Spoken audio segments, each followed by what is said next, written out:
A Little Yuletide Murder, Chapter 14. Seth dropped me home a little before 11. Dinner was good, no surprise. Although my doctor friend was a particularly creative chef who always did nicely with basic dishes. After scallops wrapped in bacon as an appetizer, we went on to a hearty navy bean soup, followed by what Seth insists is an original recipe, cream crab meat on freshly baked waffles, a combination I never thought would have thought of, but admit is delicious and filling.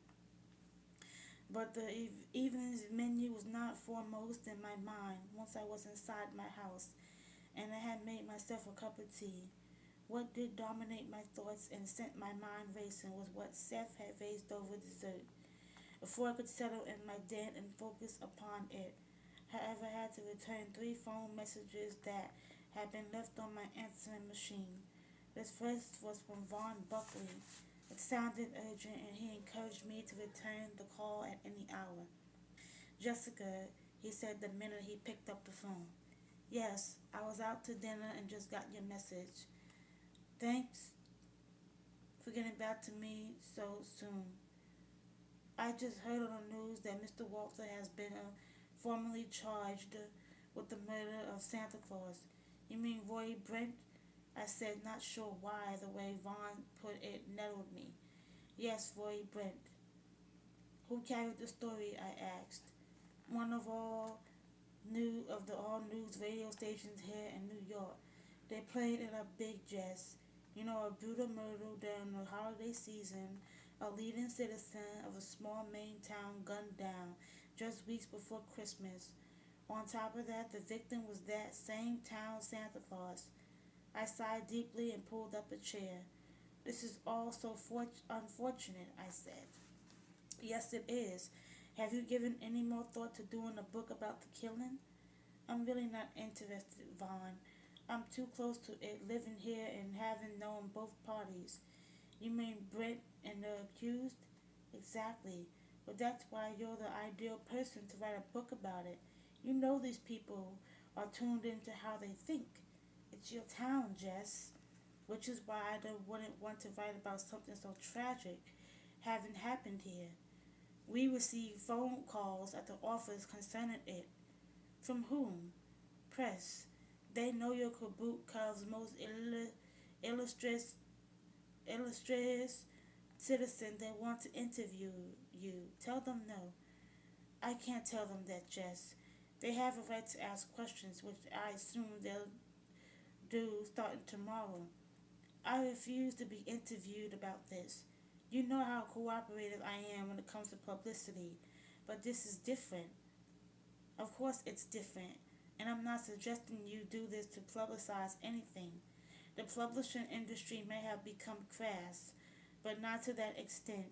I just thought I informed you that this little Yuletide murder in your beloved town of Kaboot Cove has taken on greater significance. It's now a national story. Thanks for tipping me off, but as far as I'm doing a book about the murder, I pass. Your call, and I wouldn't attempt to influence you. Ogler and I are still considering driving up for a few days. Is the offer still good to stay with you? Of course it is. Just give me a day's notice. The second of three calls on my answering machine was from our mayor, Jim Shefflin. Hope I'm not calling too late, I said to his wife Susan. Not at all, Jess. We're watching television, although Lord knows why. All these new cable channels and less to watch. I'll get Jim for you. I got your message, I said when he came on the line. Good. Have you been getting calls from the press? No, although I just got off the phone with my publisher in New York. He tells me some reporters have been called him concerning Roy's murder. I've been getting calls too. There are two TV news crews arriving tomorrow morning, one from Portland, the other from New York. TV news crews? I can't believe this. I don't want to believe it, Jess. Of course, I suppose the story does have a certain catch it. You know the Christmas festival. Roy haven't been synonymous with our Santa Claus, that sort of thing. You've heard. I assume that the DA has formally charged Drake with the murder. Yes, Joe Turco called me earlier this evening to give me the news. Something to do with a footprint in Roy's barn. Right. It seems the county police picked up a print that Mort missed. It has an odd figuration in the sole, which matches a pair of work boots Drake owns. Pretty compelling piece of evidence. I suppose so. What do you suggest concerning the press? We don't have any choice but to cooperate. This story has obviously gone public. Nothing we can do to cover anything up, nor should we. I just thought you might be willing to intercede a little on behalf of the town. My publisher said some of them wanted to interview me. I told him I wouldn't agree to be interviewed about something this tragic, which I can certainly understand. But if you were to sort of act as a spokesperson for the town, it might take the pressure off me and some other people. We still have a festival to put on. Let me think about it, I said. Sure. I've called a meeting first thing in the morning to come up with some sort of battle plan. Will you join us? I suppose so. Where and when? He told me. The third call I returned was from Jack Decker, who publishes a monthly Kaboot Cub magazine. Jack had been publisher of some of the nation's largest magazines before leaving the hustle bustle of New York City and settling in Kaboot Cove. I had reservations about returning his call. He did, after all, represent the press, but I also knew that he was not someone looking to capitalize on tragedy. His magazine was a loving monthly tribute to the town he had adopted and had learned to love as much as those who lived there all their lives. Was hoping you'd get back to me tonight, he said. I assume you're calling about Jake Walther being formally charged with Roy Brent's murder. Exactly. I spoke with Jim Shevin earlier this evening. He's concerned that the story has been picked up by the national media and that some of them are heading for Kaboot Cove tomorrow. I suggested he tap you as the official spokesperson for the town. That was your idea. Thanks a bunch, Jack. He laughed. Makes sense. Any reporter who shows up here will want to talk to you anyway, considering your stature. You might be able to deflect their attention. That's a rule. I'm not anxious to take on. I told Jim I attend a meeting with him tomorrow morning. I'll be there. We can discuss it then. By the way, I understand you were the one who got Joe Turco as Jake Walter's attorney. Word does get around. Yes, I brought Joe into the situation.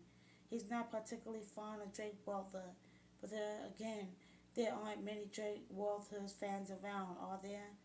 But he agreed to take the case, at least in its preliminary stages. Looks pretty bad for Jake, doesn't it? I say so. We'll see you in the morning. Yes, you will. Best tomorrow, Lou. All calls returned and hoping no one else would call that night. I sipped my tea, which by this time had become cold, and seriously pondered what Seth Hazlitt had told me at dinner a few hours before. What he related to me was shocking in and of itself. Compounding it was the difficulty he had in deciding to share it with me.